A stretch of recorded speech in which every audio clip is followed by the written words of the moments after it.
Hi. Before I start today's episode, I'd like to give a big thank you to all my new viewers, subscribers, and to all the people who've been leaving comments on my videos. Thank you so much. Your input is very much appreciated. This is still only a baby channel, I'm still learning things as I go, and I'm making tweaks and changes here and there based upon some of the ideas and input that you guys have provided for me, so please keep it up.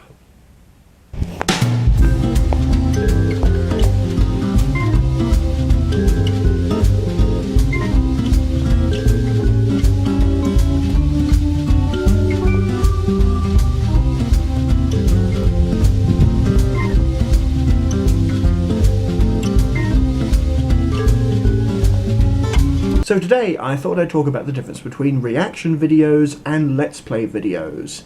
Judging by some of the comments on my own videos and on other people's I've read as well, some folks seem a little unsure as to what actually is the difference between the two. People can see that reaction channels are getting attacked, but Let's Play channels aren't really being touched. Should Let's Play videos be targeted just as much as reaction videos? Is PewDiePie, the #1 YouTuber, actually public enemy #1? Or is it just bullshit on the internet? First of all, Let's Play videos are reaction videos. Let's Play videos are also review videos, and review videos are also reaction videos. So if Let's Plays are reactions, and reviews are reactions, and responses are reactions, and reactions are reactions, then why aren't Let's Players getting as much grief from the rest of the YouTube community as reactioneers? To some extent it comes down to that old chestnut about fair use. Oh god, not fair use again. As I've said in my other videos, fair use is a bit of a nebulous term legally. It governs the legal use of other people's work in your own creations. Or how about you can take someone else's work in whole or in part and change it to create something new. And the change part, well, that's the important bit. Perhaps the biggest difference between someone doing a reaction and someone doing a Let's Play is the difference between active participation and passive participation. Under fair use, with some provisos, you are allowed to use other people's work as long as it's for such things as review or for education. And the review part is where the reactioneers jump in, saying they are doing a live review of whatever it is that they are watching. And some of them would even argue that they're trying to educate the people watching by having a discussion after they watch the video. Of course, in most reaction videos cases, they don't have any discussion after they've watched the video, other than, well, that was good, please like my video and click to subscribe. By the way, please like my video and click to subscribe. So what is the difference between active participation and passive participation?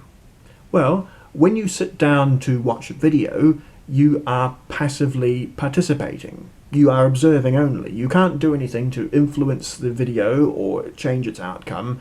You are just watching. When you play a game, however, you are actively participating. You do something in the game, and the game reacts to you, you react to the game, and so on and so on. You change what happens by what you do. You have an influence on the outcome of the game. So everyone who watches a video, they are watching the same video. The video will never change. Everyone who plays a game, however, the game plays differently every time. And yes, a lot of games are one track and linear, much like movies, but you still have an influence as to what happens. You have to actually do things to make the game progress further. When you're watching a video, you don't have to do anything. You just sit there and watch, and the movie will carry on. And yes, sometimes you get things that blur the line between the two. In the late 90s, with the rise of DVD technology, there was a small spate of interactive movies, such as Tender Loving Care starring John Hurt. It was a hybrid of both a movie and a game. In the movie, you had to take tests in order to carry on watching the movie, and these tests influenced what parts of the movie played to you. But other than taking those tests, you didn't actually have any influence on the movie itself. it still played out. Ultimately, they weren't very successful because it didn't give you that much freedom of choice. It was very limited and restricting, and it wasn't quite a game, it wasn't quite a movie, it was somewhere in between, and people weren't sure what to make of it. Also, it didn't help that the movie in 10 to 11 case was a bit shit, to be honest. And yes, there are some aspects of passive participation in games as well, particularly in games that have cutscenes. Generally, you can't interact with the game during those cutscenes, you just have to sit and watch the events play out. And yes, you could argue that you can passively participate in the game as well, just by turning it on and not interacting with the controller.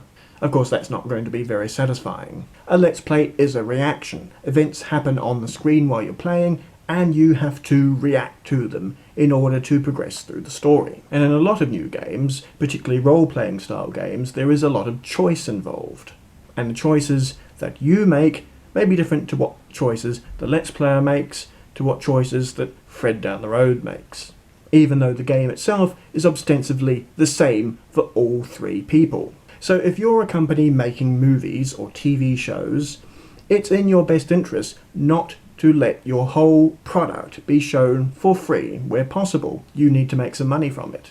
As I said, it's a passive activity. Once you've seen it, you've seen it. It doesn't change anymore. When you watch a Let's Play though, you don't see the whole game. Because everyone plays differently, and because more often than not there is choice involved, there is lots of stuff that is left out. There is still more product to see. So if you want to see the whole thing, you either have to watch every single Let's Play on the game that there is, or you would go out and you would purchase the game and try it for yourself. Now, it is true initially when YouTube and other video sharing sites first started that the gaming companies did crack down on Let's Play videos, removing them left, right and centre. Now though, most of the big companies have realised that Let's Play videos actually work as great advertising for their games. So even if Let's Players play a game and they think it's bad, some people are still going to want to try the game for themselves to make their own judgments, and that's a good thing for the game companies, even if the games do suck. So a lot of game companies now are quite friendly towards the idea of people doing Let's Plays. And you can find on the internet lists of game companies that are friendly towards this idea. There are some exceptions, Nintendo being one of the biggest, although with the advent of Mario Maker, they are seemingly changing their coolness towards people doing videos on their products. And if you go through the Let's Play wiki, you will find lots of game companies who either have no problem with you doing a Let's Play and monetizing the video, or they will let you do a Let's Play with some provisos. And of course there'll be the odd company that will flat out not let you do Let's Plays. That's fair enough. So yes, some gaming companies encourage people to do Let's Play videos because it spreads the word of their game. It doesn't stop there being some slightly underhanded tactics though. Some game companies will only let you do a Let's Play if you agree only to talk about the game in favourable terms. And not all YouTubers are completely honest about that. So they will give rave reviews, or at least favourable reviews to a game, because they have no choice if they want to have that Let's Play on their channel.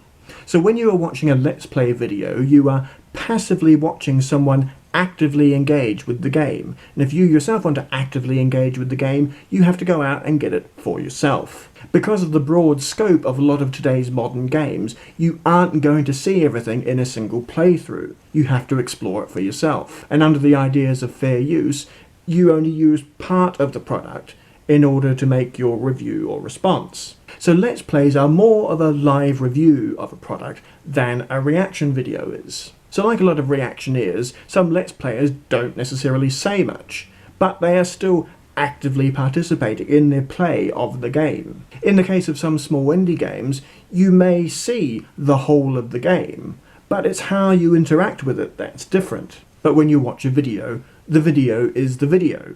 It's its own entire thing. So here I am watching a video of myself trying on a new hat and sunglasses. Now, I can't change this video at all. It's passive viewing. I just have to sit here and watch it. Nothing I can do can make the video interact with me. What are you talking about? It's totally interactive. Oh shit.